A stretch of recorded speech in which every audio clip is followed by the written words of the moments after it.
વૃત્તિ આ રોગનો બી એક સ્વરૂપ છે, એ દેવ છે.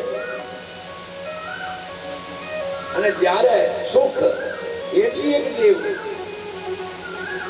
સમૃદ્ધિ રિદ્ધિ સિદ્ધિ એ ઘરમાં આવીને વાસ કરે છે. વાસ નિવાસ તમારી ઘેરમાં રહેતા હોય.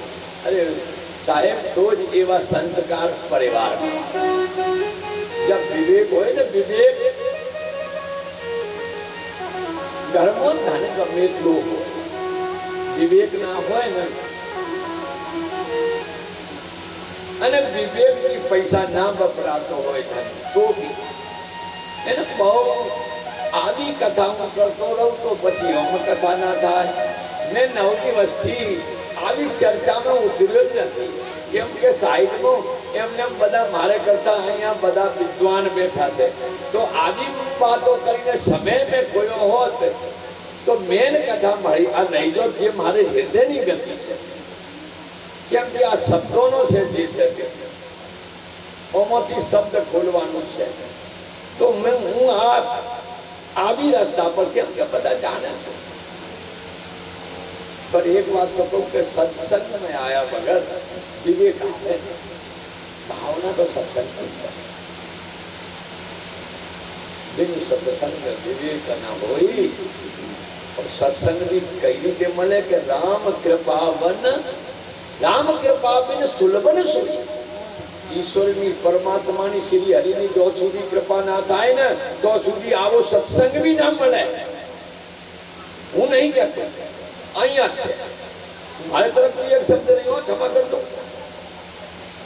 બધા ધર્માત્મા મારે માટે તો એક સત્સંગ આવે તો ના આવે તો બધા જેથી આવે. પણ આવું લખ્યું છે તે હું બાકી છું. राम कृपा में सुलभन सोई. मारे कथा अतारे हुई तो आप श्री जल्दी आ गए होते, 1 बजे का टाइम था. मैं वो भगवान 2 दिन की कथा भी पूरी कर देता, लेकिन मैंने शुभारंभ में नहीं किया. आज 2-3 तो भजन बोल दिए. शिवाष्टक करने के बाद मैं इंतजार कर रहा था यहाँ से कि थोड़े सुंदर जो कान हैं जिन्होंने समुद्र बना रखे हैं, जो तृप्त नहीं होते भगवान के गुणगान सुनते, उन कानों में ये कथा जाए तो मेरा कहना भी थोड़ा सार्थक. तो मैं सबका इंतजार कर रहा करता तो मैं ज्योतिर्लिंग की कह देता. और नागेश्वर भगवान की और श्री रामेश्वर भगवान की, जिन्होंने खुद श्री हरि भगवान श्री रामचंद्र जी ने समुद्र पार करते समय भगवान रामेश्वर की ज्योतिर्लिंग की जो पूजा की और उनको प्रसन्न किया और प्रादुर्भाव हुआ वहां भोलेनाथ का, वो कथा में फिर रोक के बैठा रहा. और भजन के माध्यम से मैं भी कथा तो दोनों जितनी है ना, 1 मिनट में शादी विवाह करा दूं और 2 मिनट में कथा कर दूं. लेकिन वो मेरा मैं अपने जैसा मैं सब प्रकट कर रहा हूं. तो राम कृपा में सुलभन सोई. अरे राम जी की कृपा थी, श्री हरि की कृपा थी, सत्संग में आया, विवेक थी. सत्संग में आया विवेक थी. मजूर करवाने के विवेक आई गए ओढ़वाने के पास दरबार ना ना ना विवेक. પછી કહ્યું છે કે ભોળાનાથે કહે છે કે હોય વિવેક. સત્સંગ में गया, विवेक आई गयो तो હોય વિવેક.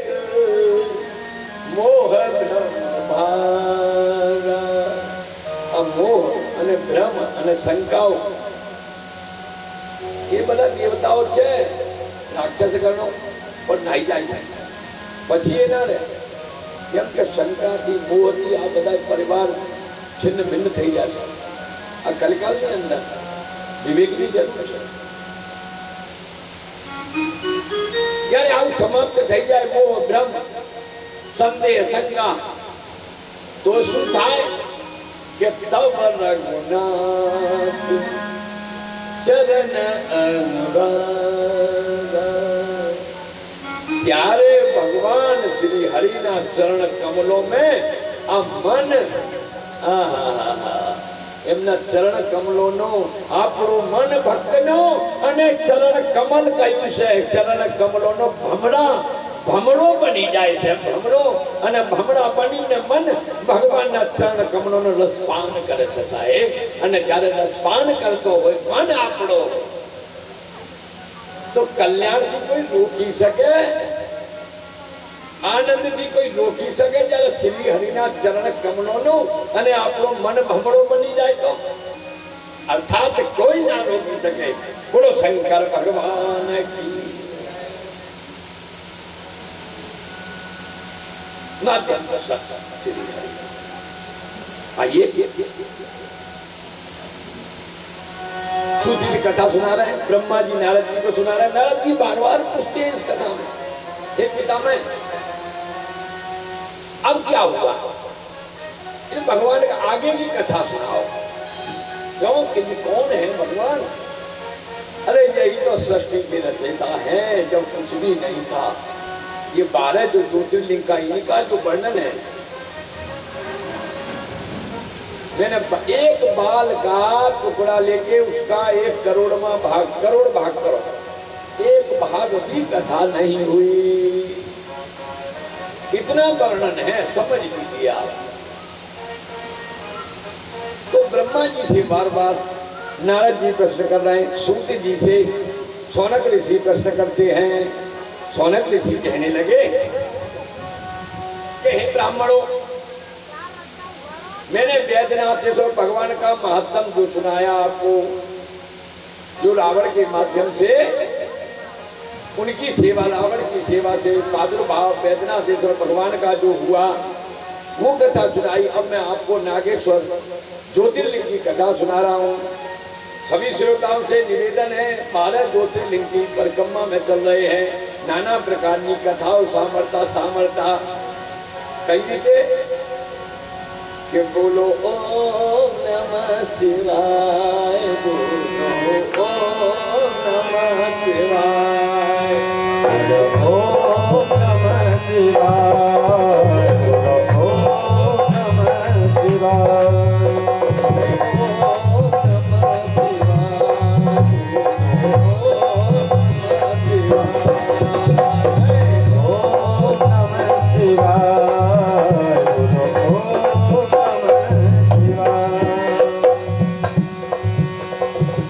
ब्राह्मणों के फिर पूछने पर के प्रभु अब आगे कथा सुनाइए. सूत जी कहने लगे कि हे ब्राह्मणों, अब मैं परमात्मा शिव के नागेश नाम परम उत्तम ज्योतिर्लिंग का आविर्भाव जैसे आए, प्रादुर्भाव पदार्पण हुआ, दोनों ही है, इनकी कथा सुनाता हूं. और ध्यान देकर सुनो, मैं वो प्रसंग सुनाऊंगा कि दारुका नाम से प्रसिद्ध एक राक्षसी थी, भयंकर दारुका, और उसके पति का नाम था दारुक. सुनते जाइए. तो दारुका नाम की राक्षसी और दारुका नाम नी राक्षसी है मां जगतजननी पार्वती ने. बोले शंकर भगवान की.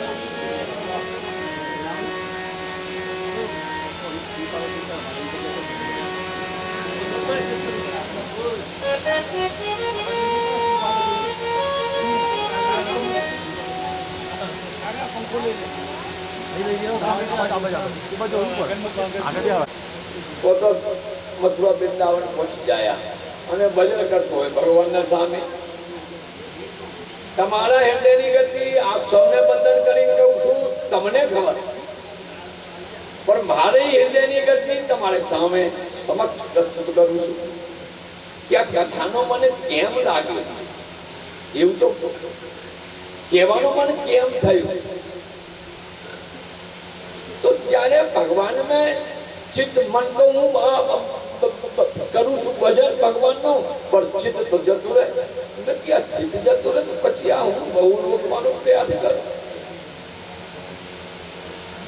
પછી उच्च स्वर में बांस तो थयो तो मैं कही પછી ઉચ્ચ સ્વરમાં પાંચતા ઓમ થયું કે એક બે જણા બેઠા હોય ને મારી સામે અને ભગવાનની કથા શ્રવણ કરાવીએ ને તો ધ્યાન થોડો ઓમો રહે ભગવાનની કથામાં.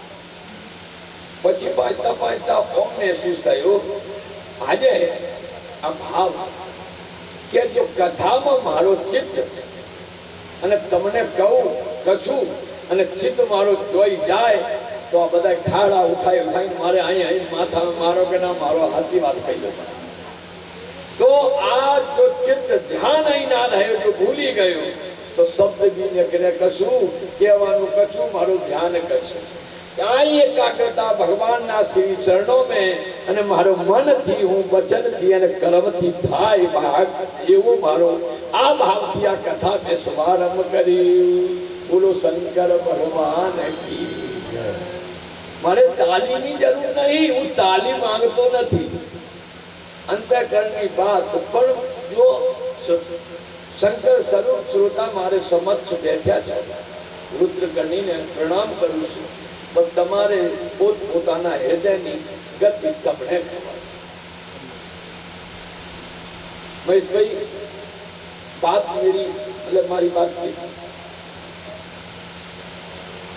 तो आ स्थिति आ भावती हूँ तमारे समक्ष आज बैठो छू के जो ओमथी मने आ मन जो गयो तो चौक्कस थी तो भाई आओ चिंता रे के ना रे એટલા માટે અને પછી આવું નીકળે ને તો પરમાત્મા પછી આ કૃપા કરતા જાય છે ધીમે ધીમે અને એની મને અનુભૂતિ થતી જાય છે.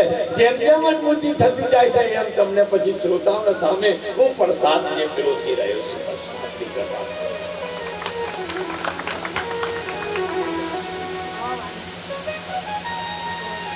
આવી કથા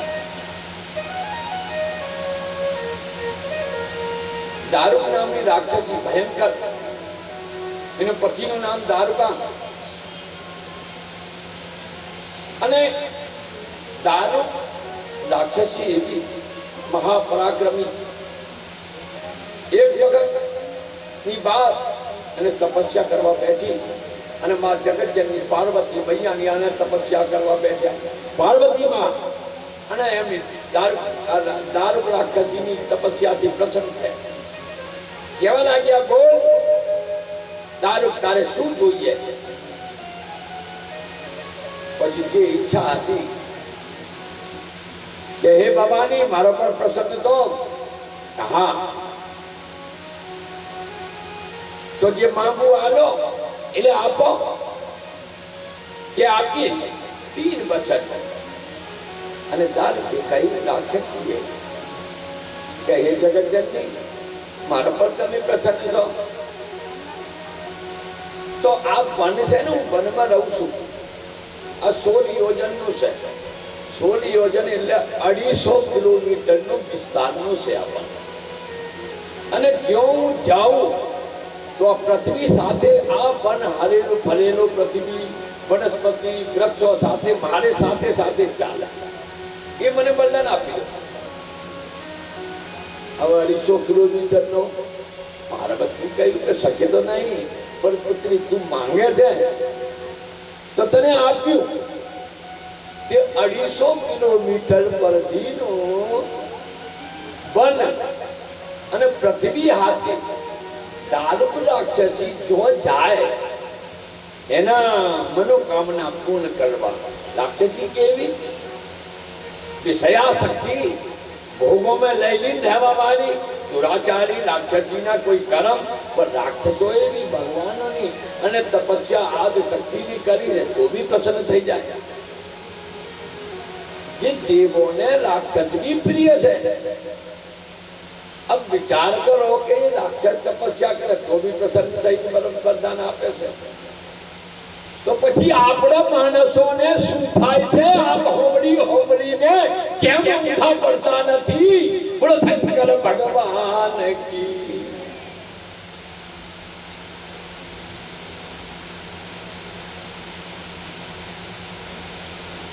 વરદાન આપે દારૂક રાક્ષસી બહુ પ્રસન્ન. હવે દારૂક અને પેલી દારૂક અને દારૂકા અને પતિ, પછી તો એમને અભિમાન અને અત્યાચાર ભયંકર બની ગયું, હાહાકાર થવા લાગ્યું. હવે દેવતા, ઋષિ મુનિ, પછી ભગવાનની શરણે. તો એક ઋષિ હતા, और ऋषि નું નામ છે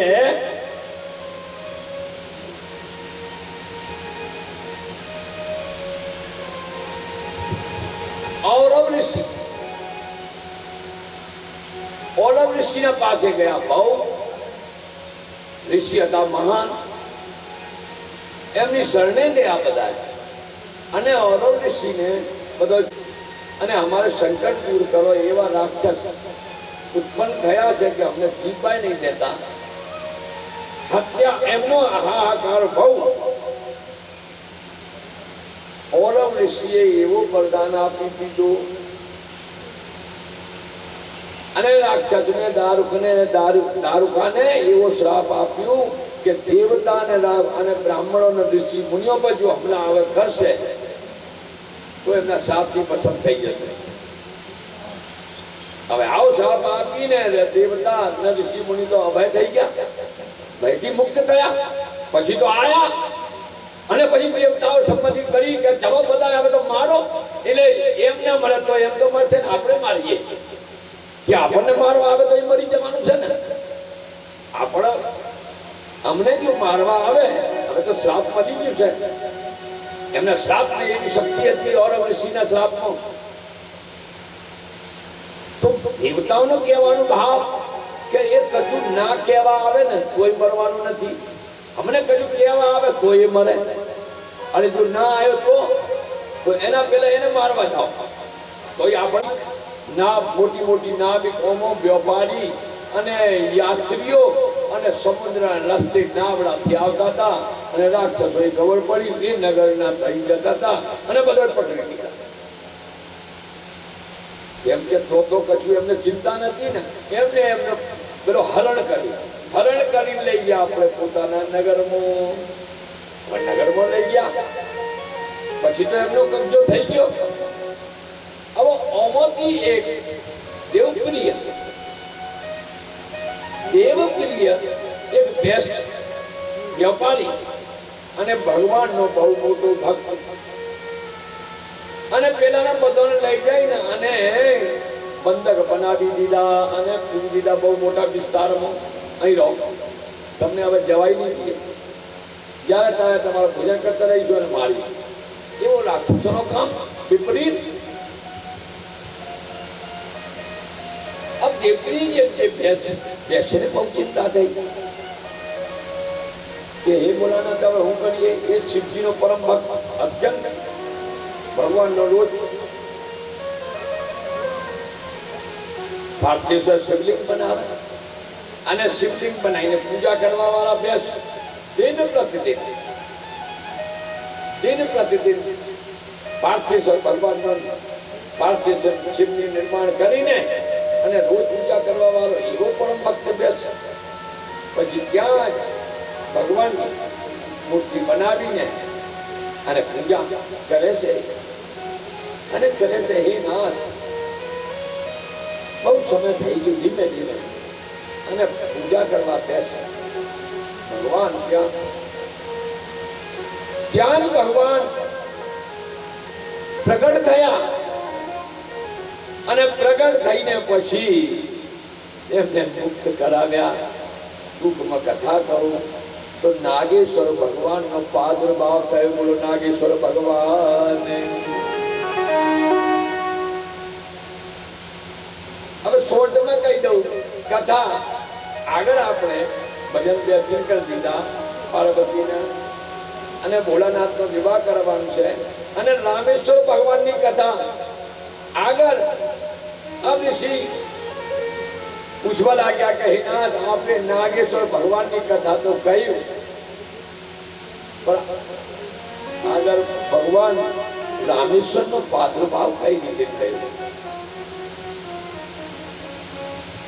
सूजी कहवा लाग्या कि અહીંથી આપણે જઈએ છે આગળ તો भगवान नु नाम तो लियो जब बोलो ओम नमः शिवाय बोलो ओम नमः शिवाय अरे ओम नमः शिवाय बोलो ओम नमः शिवाय अरे ओम नमः शिवाय ओम नमः शिवाय ओम नमः शिवाय बोलो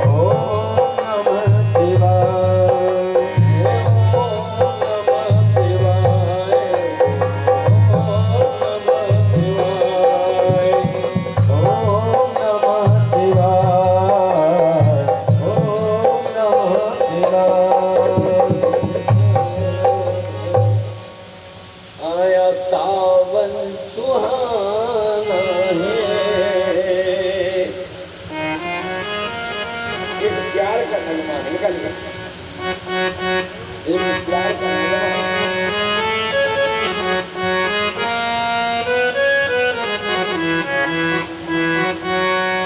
आया सावन सुहाना है।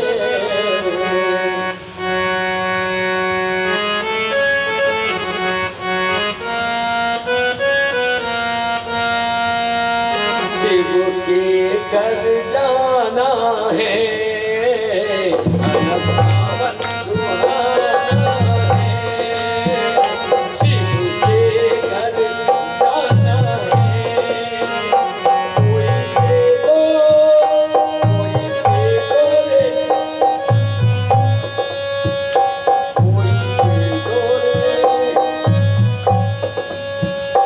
कोई दे दो रे ठिकाना मुझे कांवर चढ़ाना है।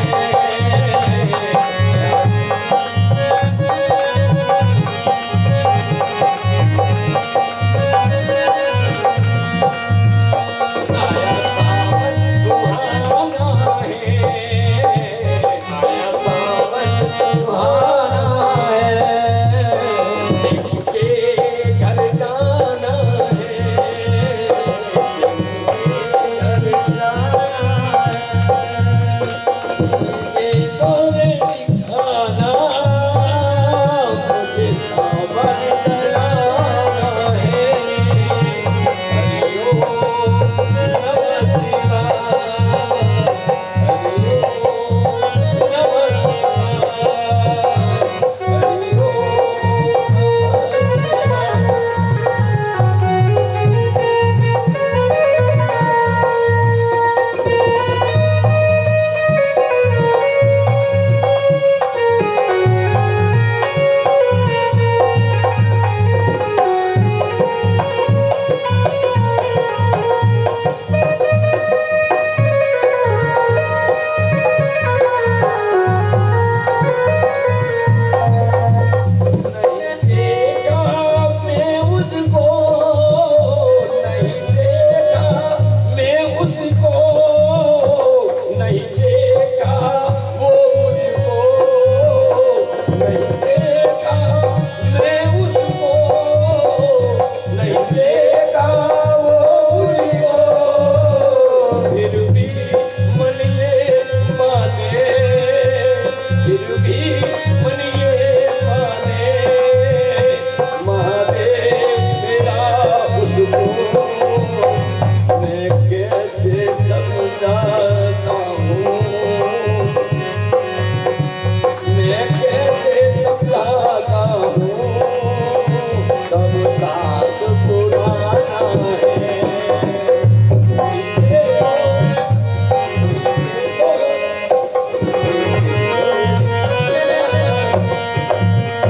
आया सावन सुहाना है शिव के घर जाना है।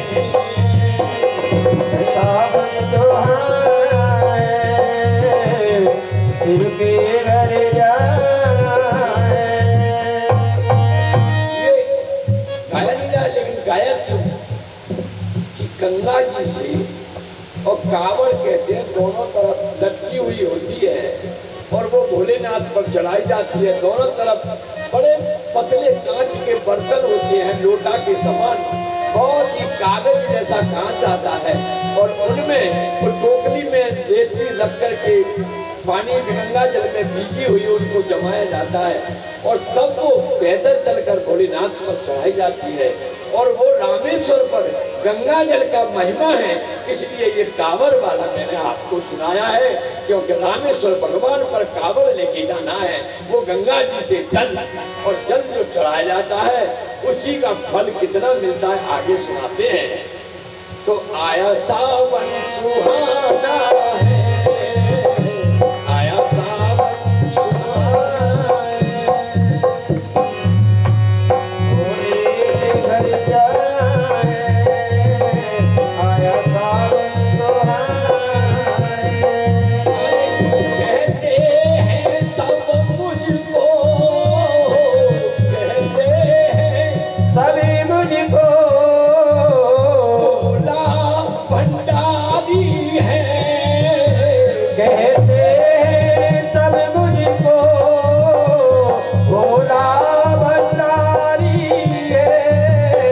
जो शरण बना उसकी, जो शरण बना उसकी, हर विपदा टाली है।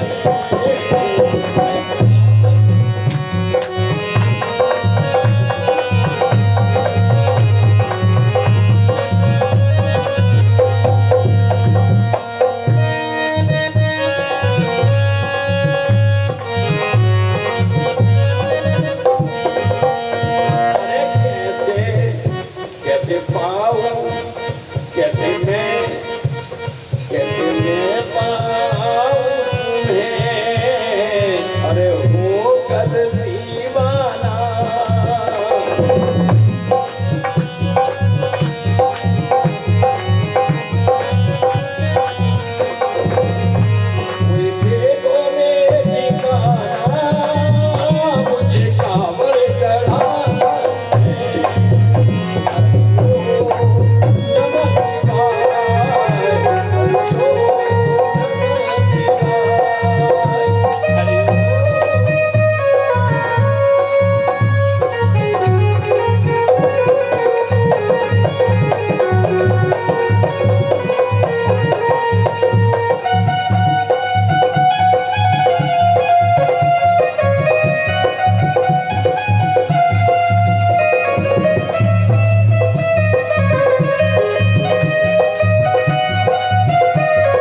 मैया महादेव की जय। हरि ओम नमः पार्वती पतये हर हर महादेव। अलग अलग है, कोई राग नहीं।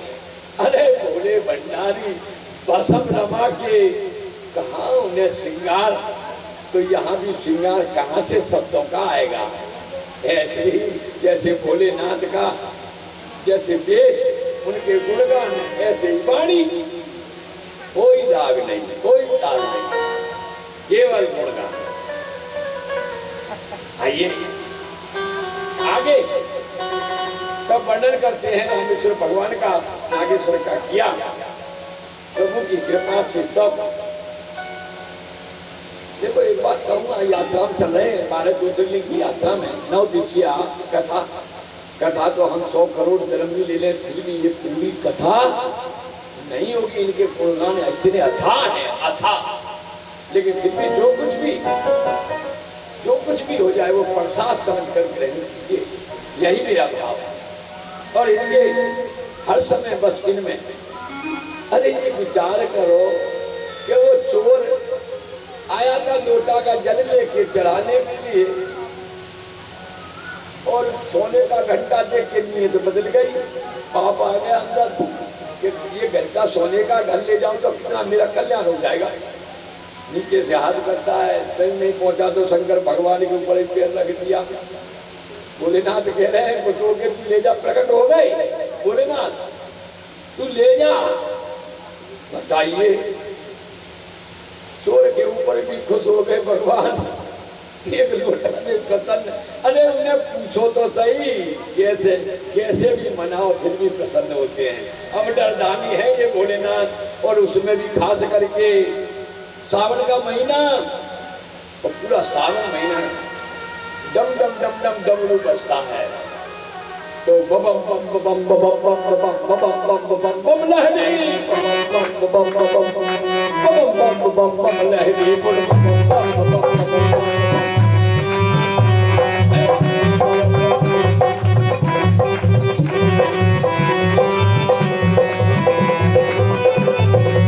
शिवाय ओम नमः शिवाय ओम नमः शिवाय ओम नमः शिवाय नमः शिवाय नमः शिवाय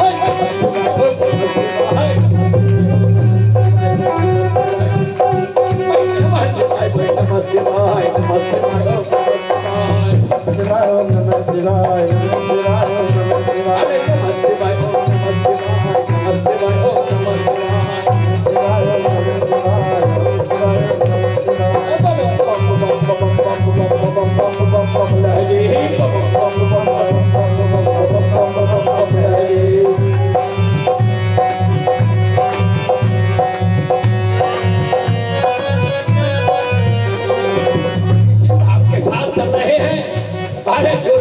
यात्रा भोलेनाथ के गुणगान करते।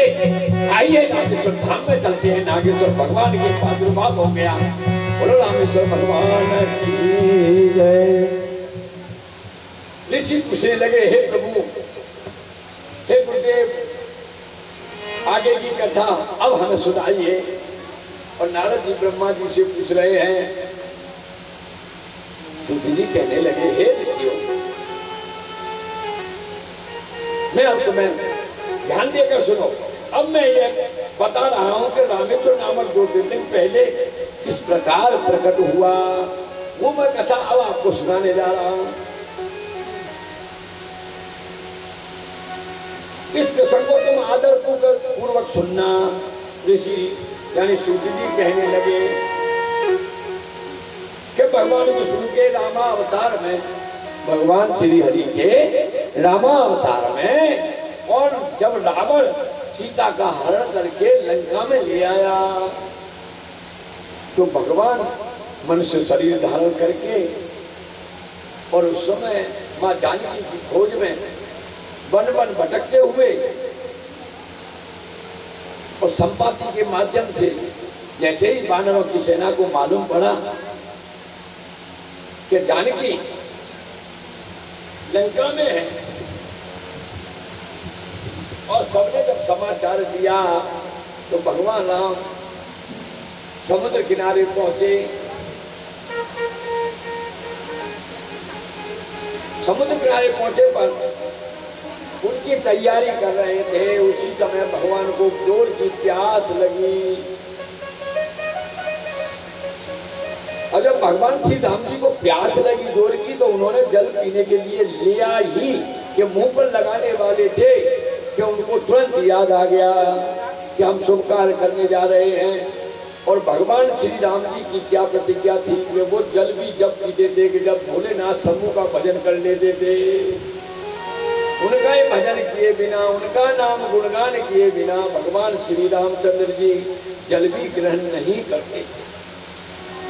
तो जैसे ही वो पीने को जा रहे थे भगवान राम, और तभी उनको याद आया और फिर वहीं सबसे कहा, भाई भगवान शिव जी की यहाँ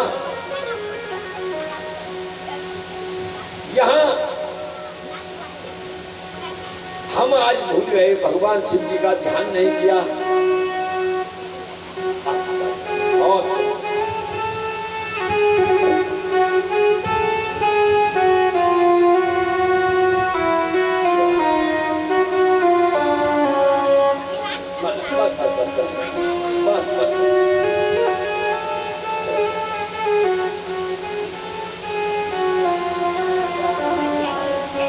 अर्थात वर्णन अथा है, मानस के अंदर भी है, सुंदरकांड में भी है।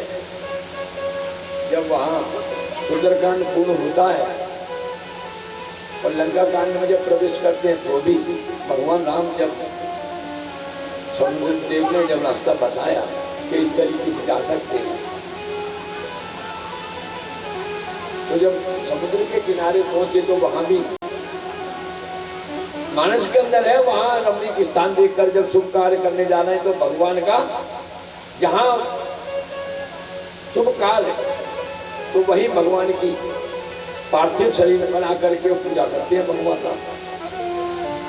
शिव पुराण में सब ग्रंथ जो देखेंगे, इनमें हमें भेद समझने की कोई आवश्यकता नहीं, कल्प भेद है।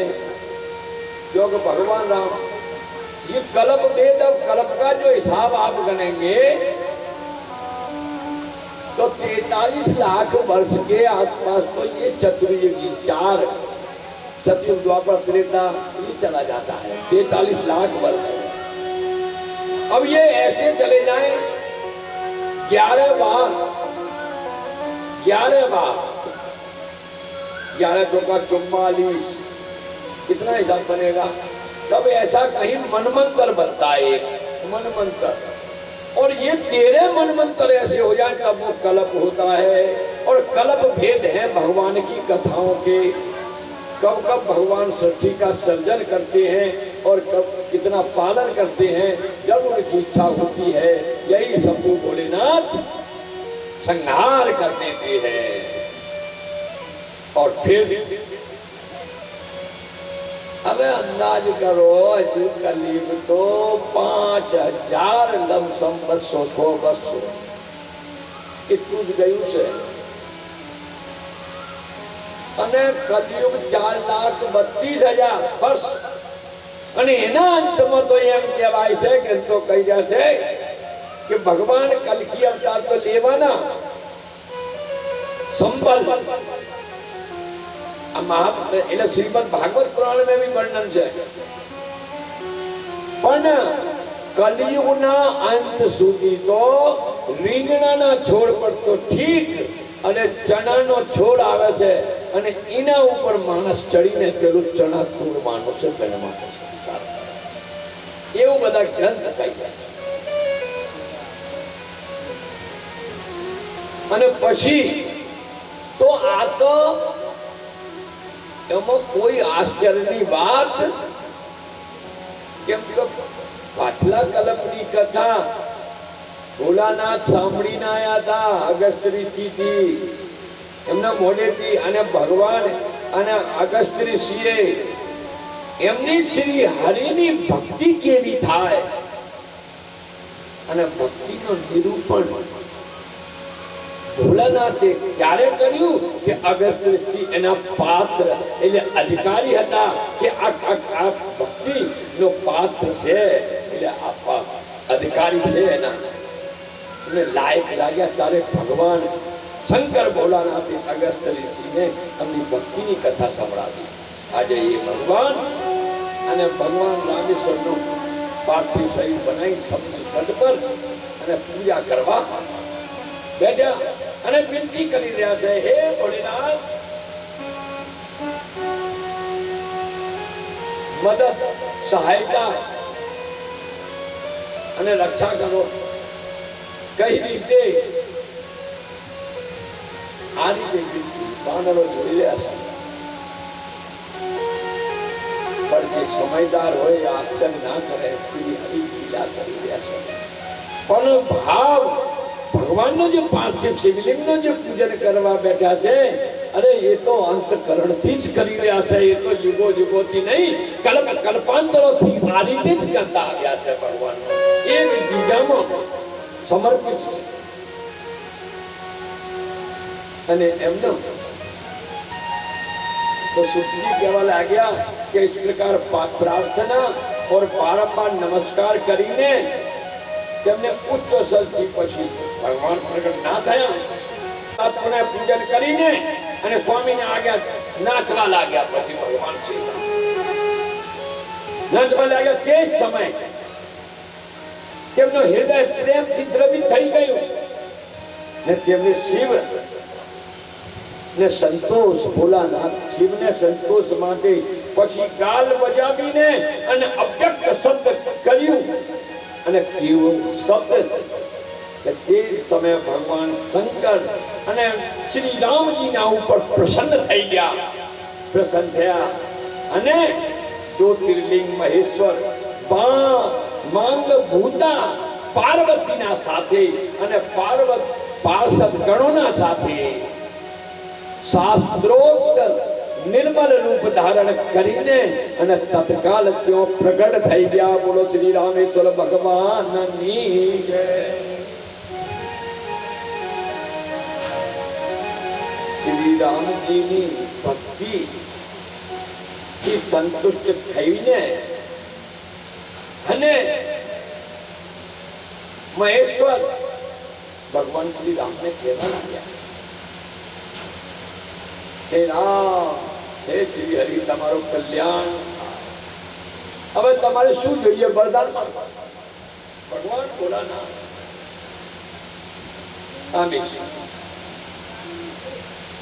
શું જોઈએ? રામ બોલો. બરોબર. અને તે જ સમય તેમનો રૂપ જોઈને ભગવાન રામેશ્વરનો શંભુ ભોળાનાથનો રૂપ જોઈને અને ત્યાં બધા ઉપસ્થિત બધા જ પવિત્ર થઈ ગયા. અને જે પાતક હતા એ બી પર અપવિત્ર, એટલે અપવિત્ર હતા એ પવિત્ર એકદમ પાપોથી મુક્ત થઈ ગયા. દર્શન કરી મુક્ત થયા. એક નવી ઉર્જા, નવી શક્તિ, નવો બલ મહેસૂસ કરવા લાગ્યા. અને શિવજી, શિવ ધર્મ પરાયણ શ્રી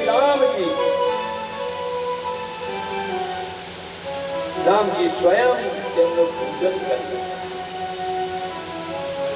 जय राम. हमारे महेश भाई कौर का अभिनंदन और महेश भाई दगे का यात्री से बार बार स्वागत और अभिनंदन करते हैं. आज नवम दिवस है और अब ज्यादा क्या, और यहाँ से ये तो चलती रहेगी जो चर्चा है. बस प्रणाम करते हैं आपको.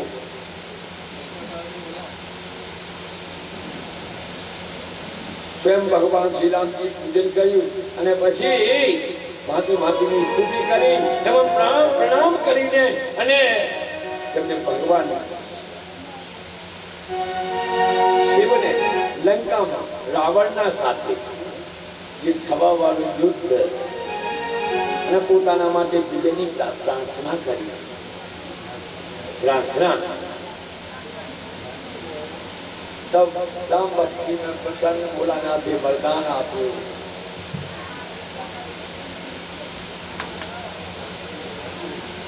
अब श्री राम जी बोले, मेरे स्वामी शंकर, यदि आप संतुष्ट हैं तो जगत के लोगों को पवित्र करने का तथा दूसरों की भलाई करने के लिए सदा आप अब यहाँ से जाना मत, यहीं रहना। रामेश्वर भगवान से प्रार्थना की। भगवान राम जी ने लंका में जाना है, अपने लिए तो ले लिया। अब सूदी जी कहते हैं, ऋषियों, श्री राम जी के ऐसे कहने पर और भगवान शिव वहीं आज रामेश्वर की ज्योतिर्लिंग के रूप में वहीं के वहीं फिर प्रकट हो गए भगवान श्री रामचंद्र जी के कहने पर। तो रामेश्वर भगवान का जो महात्म है अद्भुत है। गंगा जी से गंगा जल लेकर जो चढ़ाते हैं उनके लिए तो यही स्वर्ग हो जाता है और फिर वहां स्वर्ग नहीं। अभय और सायुज जैसे जटायु जी देह धारण करी भगवान श्री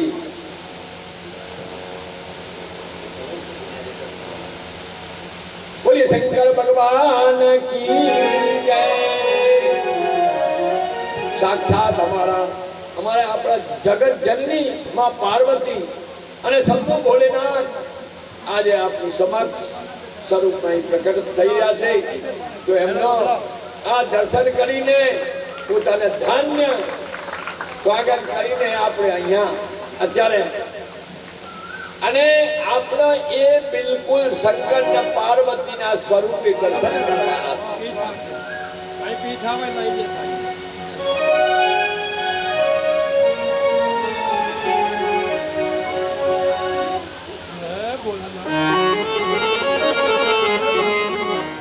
तो रामेश्वर के नाम से उनकी प्रसिद्धि हुई। अब इस संसार में दुर्लभ समस्त भोगों का उपयोग करके अंत में उत्तम ज्ञान पाकर निश्चय केवल मोक्ष को प्राप्त होगा। जो भगवान के ऊपर गंगा जल चढ़ाएगा वहां रामेश्वर का माध्यम है। और इस प्रकार मैंने तुम लोगों से भगवान शिव के रामेश्वर नामक दिव्य ज्योतिर्लिंग का वर्णन किया और जो अपनी महिमा सुनने वालों के समस्त पापों का अपहरण करने वाला ये भगवान श्री रामेश्वर ज्योतिर्लिंग